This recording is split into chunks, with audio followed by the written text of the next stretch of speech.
Hi folks, welcome to another battle report. And this is my first time playing, well not first time playing, first time recording Age of Magic. I brought out my good old Night Goblins and I've been playing with it just to get my head around the rules. It's not hugely different to Saga, you know already. Obviously it's now got magic added to it and a couple more troop types. But other than that, all the basic principles are pretty much the same as what you've seen before. It's just that I'm just trying to get used to what everything was doing and how it all works. I have to say these games do seem to take a bit longer, but saying that, we are playing at 8 points. There isn't anything that really, hits hard and wipes units out. Like you can build up, well, we seem to build up in the Viking Age. So things take a bit longer, even though you got the beasties and stuff. You got a lot more smaller units. Got all your specialists, your lieutenants, your what are the things? Yeah, that was it. Sorcerers. I knew it was going to come to me eventually. And then you got whatever else. So there's a couple more things around, a lot more to move about, a lot more for players to think about. And that goes for me too, who isn't the quickest of thinking. Anyway, so for this game, I'm playing my opponent. I'll be using the kingdom, I think it's the kingdoms of underneath, or the under kingdoms. My opponent will be using the great kingdoms and using his high elves. Just played a basic scenario from the battles book. Just roll up and see what we got. So if you hear me moving around here, I can't see my very small screen. So basically what we have as the first setup is marshy ground, which basically means you have to put down 2 bits of marsh first, I believe. Then next up for deployment, we have the meeting encounter, and that gives us kind of like a bubble in the centre of the table. It's actually quite a small area to fit everyone in. Definitely don't want to be doing too many levy or too big a points with that setup. The game length is regicide, so the game ends when one player loses their warlord. That's the final turn. For special rules, it's fog. Fog means first 3 turns you can't see anything over medium. So yes, as you might notice, I've got quite a few bowmen in my list, you'll see in a sec. And so that's my opponent, who's also got an artillery piece. For this first 3 turns of the game, you can't shoot over medium, you can't charge over medium. And then it clears after that. And then for victory conditions, we've got subjugation, which is massacre points, and you gain additional points for having more units than your opponent at the end of the game, and for each unit you have more than your opponent, you get additional 2 points. And then it's the normal standard 4 points more than your 4 points or more than your opponent to claim the win. So that's how we start off, and we'll have a look at the armies. So for my army choices, I have 4 units of levy, and I'm counting this with my fingers to make sure I've got everything out right. I have a sorcerer, who's the character by himself, nearest the centre there, near the front of the screen, the little blue dude. And then I have 3 points of Hearthguard, and I've given up 2 of my Hearthguard to give me an alchemist. Which is the dude with the squig, so he's linging squig bombs at the opponent. And then for my leader, I've upgraded him to be riding a beast. For my beast, you basically get a move. You move M, you can charge L, get resilience 2, which is quite good. Downside I'm finding at the moment is he loses his we obey, which ain't great when I'm trying to push forwards levy. But there are some battleboard abilities that do help that out. And I say my squigs themselves, the round balls of pink with all the teeth, they basically count as Hearthguard with heavy weapons. So it drops their armor and makes them a bit more, nasher, really. So that's my army, and we'll have a quick look at the opponents. So as well as your standard list for each of the types of armies, there's some extra lists, kind of like legendary formations kind of things, which will give you access to certain unit types, and you're not allowed to use certain other types, just to give us a bit more flavour. In which case, I think my opponent's taken the Sylvan Elves, I think they're called, or the Silver Elves, sorry, and that basically allows him to take warrior archers from memory in his list. So he's got 4 units of warrior there, 1 with bow. He has a unit of 4 Hearthguard. They're the Phoenix guard at the back. His warlord is mounted on the horse. He's also got a piece of, I think it's mobile artillery. Yeah, I believe it was mobile artillery. Then he's got a lieutenant on winged beast and a scourge, which is his dragon. And yes, because the artillery piece and the lieutenant are both half a point, basically. So that's a point tied up there. So that's 1, 2, 3, 4, 5, 6. Oh, and he's got a sorcerer. So there's a great classic sorcerer in the middle there. So that's it. Spells, I can't remember the spells I went for. I'm still trying to get my head. I will say, I went out and bought the cards. I am slightly disappointed that the cards didn't actually come with a bloody box to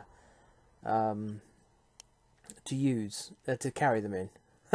So my opponent, he just printed his off. I thought I'd go and buy cards for 12 quid for a pack of card printout with no box to put them in. It was a bit disappointing.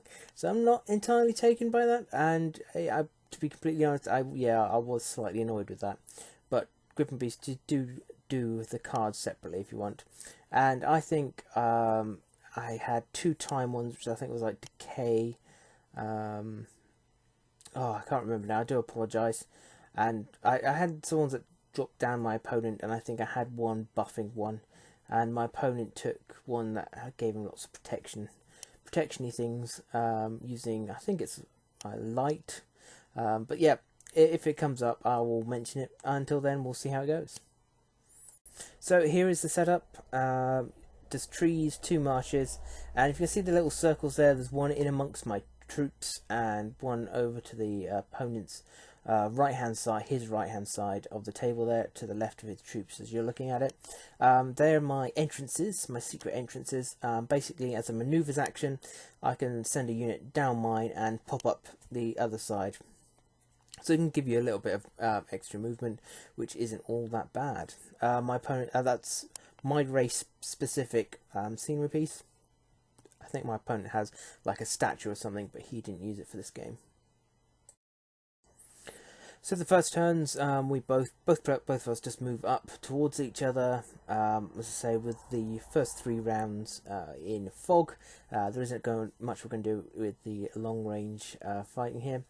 One thing I will know about the flying units, one of the good tricks with flying units, as a manoeuvre, you can basically move them to anywhere on the table, so they kind of fly up into the sky and drop down somewhere else.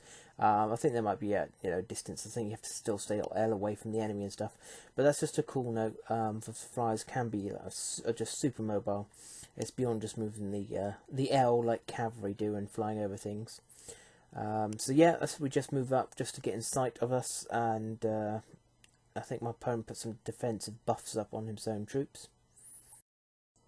So my opponent's second turn, you can see how he starts moving his scourge, the dragon, starts swinging around around the flank. He's got a fiery breath attack, which is a free action. So yeah, I bet you can only use it once, I believe. So yeah, he'll be using that, I think, just to have a go at my levy.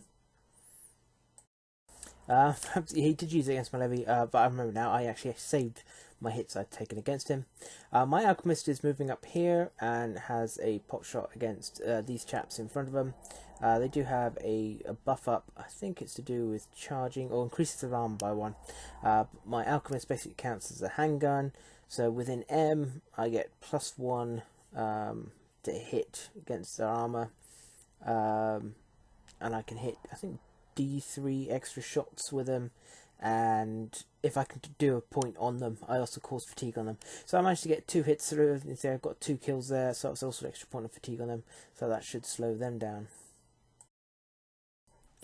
Due to the fact that they're starting to close in on me, I thought I'd take the advantage, because obviously if he gets too close to me I won't be able to do manoeuvres, and I also manoeuvre one of my Squig Hearthguard down the hole, and as you can see, he's popped up there on the top left hand side of the board. Just try and charge some warriors and do some damage there. Other than that, I just move everyone around. I try and take some shots, I think, but his defensive +1 armor seems to hold most of it at bay, and there's nothing else I totally recall going off. I think the magic dice you see on my opponent there, I think it's the aging or decaying. Basically, he'll get a fatigue in every melee or every melee and every move or something. He'll gain an extra fatigue. It's one of the spells that I cast and put onto them, which was quite good. Over here, he decides to put another shot on me. As you can see, there's actually got 2 fatigue on him. I think, I think maybe I got some bow shots off here and actually took a fatigue on this chap. I think the Scourge is resilience 2. No, it might be resilience 1, but they're what they call imposing, which basically means they get exhaustion of 4 instead of the normal 3. Which is good, and I'm really liking shooting in this because it's ideal to plink off. I think it could be resilience too, but anyway, it's good to plink off that extra fatigue on them because they'll use the fatigue to protect the dragon in that. And if I only cause a couple of wounds, it doesn't matter. It just keeps adding the fatigue on, and eventually I'll get rid of him that way. That's my hope anyway.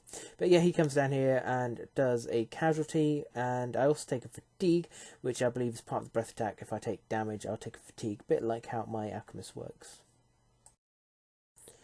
On the other side of the board, he charges in against my bowman, just to hack him up with his Hearthguard unit. I'm not too fussed there. I know I took a lot of casualties, but with the fog up at the moment, my bowmen aren't doing a lot. And it's Lev anyway, they're there to die in in all their glory, as goblins should.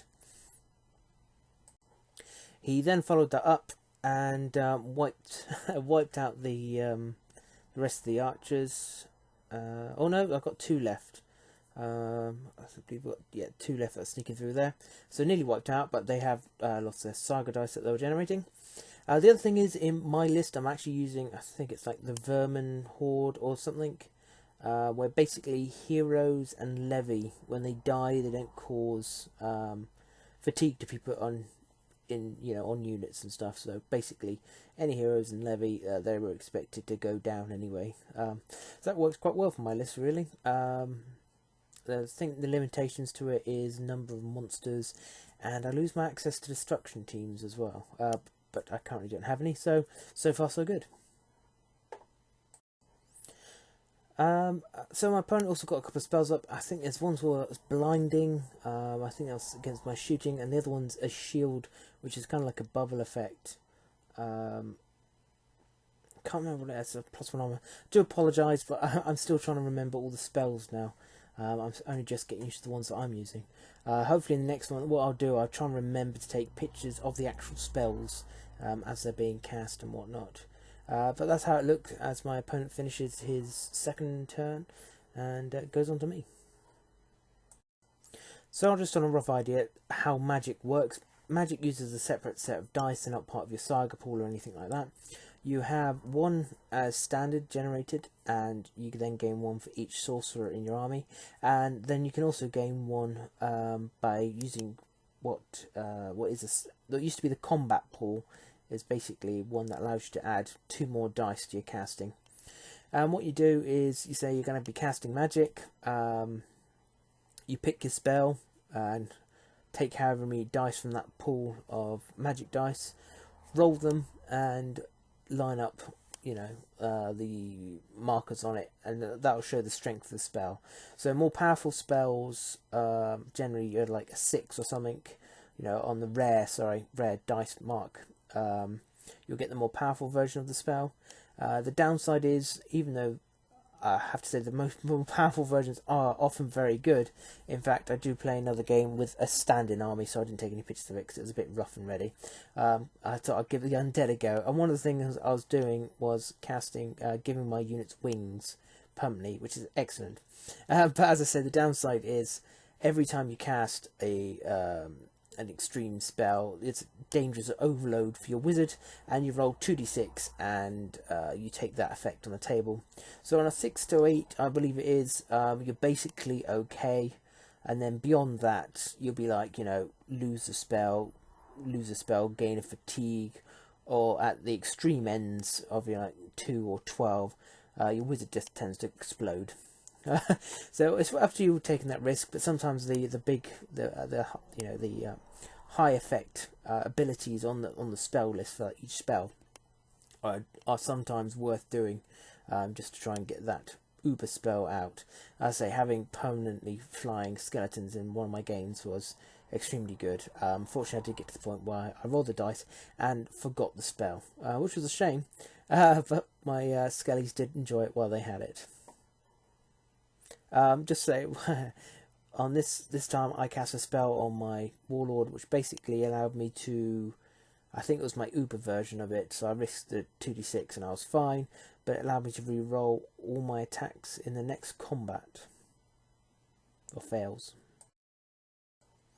So with that, I basically went in against his warrior unit. I managed to knock them down to 3 models, which is excellent. Again, you can see he's got the Shield of Light up, which is the one that he seems to be enjoying using. I think that's +1 armor for units within range of that wizard. So yeah, I went in, got 1 fatigue, but managed to stop him generating SAGA dice, so I was happy with that. Over on this side, I was not overly impressed with how well I did here. I went in with the 5 Hearthguard, giving me 10 attacks against his 8 warriors. I did go in with a fatigue, but I dropped his armor down to a 3. I'm at armor 4, and I think he upped his armor. So in theory, we're actually fighting a balanced fight there. So it was 50-50. I just wanted to cause some casualties and try and reduce them, but killing 2 I just didn't feel was quite enough for what I wanted them to do. Now this is a bit of a risk. How I looked at it is my warlord is a bit of a beast, and I either ran away with him and kind of stayed behind my lines to be charged by something else, or I try and take out another SAGA dice. I was really hoping my squig hoppers at the top there would do it, but they failed. So I was going to throw in my captain again. I thought, balls to it. He'll go in again and have a go at these other guys. And I dropped them down to, I think, 4. Was it 3? No, I did drop them down to 3. So I actually managed to do what I wanted and dropped another SAGA dice. But now this has left my warlord out in a very vulnerable situation with 3 fatigues on it. While on the beast, by the way, he is imposing. Thus, he is actually exhausted at 4. So he can take 1 more hit before, things go bad. So this is how it looks at the end of my turn. We're going to my opponent's turn 4. So now the fog is up, and he's free to shoot and charge from as far away as he likes. So using his ability to charge in from a great distance, he charges in with his captain and takes out a few of my chaps, just suffers a fatigue in return, and bounces. I believe that's what happened there. If you can also just see in the corner there, his dragon is now up to 3 fatigue. I have actually been shooting him with a bow just to knock that fatigue, build that fatigue up so I can kill him. His general then ran down the bottom and decided to try and take out my Hearthguard. Yeah, his dragon came in and took on my spearmen there. As you can see, they've been reduced to just 3 chaps, but it has left his dragon on 4. Yeah, 4 fatigue. I was so close to killing this dude. Yeah, his general comes in, takes on my 5 hoppers, and unfortunately dies in the process and reduces my hoppers down to 1. In the middle, my opponent goes in with his 4 Hearthguard, I believe there were. I managed to chop up 2 of them, but yeah, he does kill my general.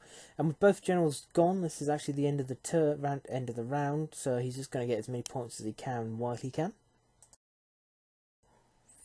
And that is how the game ended. That dragon, by the way, had been tutoring on frickin' 4 fatigue for ages. I actually got 1 more round of shooting in that previous round to try and kill him. And all I had to do was do 1 wound. 2 hits went through. He saved both of them on the 4-up. Couldn't believe it. The dragon should have been dead.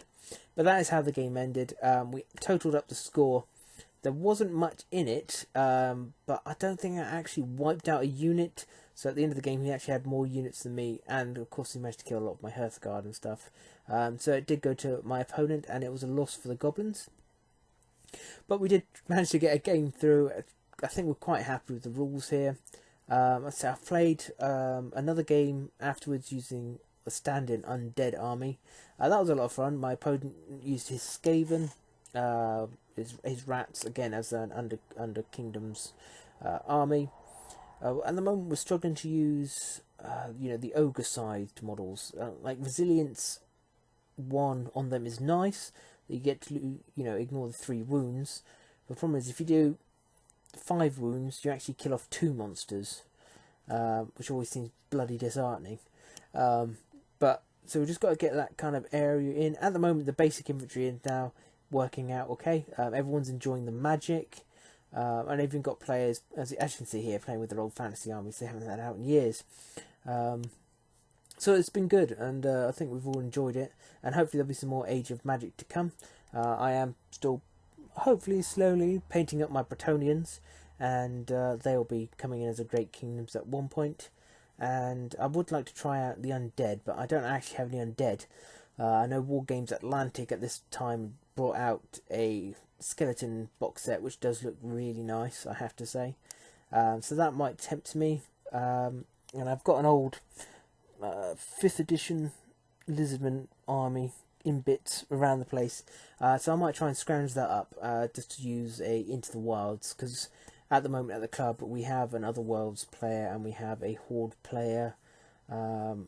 I play the Under Kingdoms. My opponent will got a Great Kingdoms player.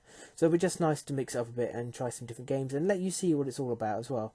For now, we're going to stick with the basic scenarios and just roll up for the random crap that we have to do and accomplish. I know it can be quite harsh sometimes how quick a game can end, or some of the like the fog and that, or it's another one I think it's like at the evening, so it might go short at the end of the game. It doesn't matter. You got to play for everything, and it actually makes the game a lot more interesting. When we first rolled up for the fog for this one, we both kind of shook our heads and crud. But actually, it was a good fun game, and we both managed to get out what we wanted with the miniatures. But as you see, I think it was close enough. By the way, I would have won the game if I had killed that dragon. That's how close it was. I was like, damn. But yeah, great game, and hopefully we'll see some more Age of Magic soon. So I'll see you in the next one. Alright, take care everyone. Farewell.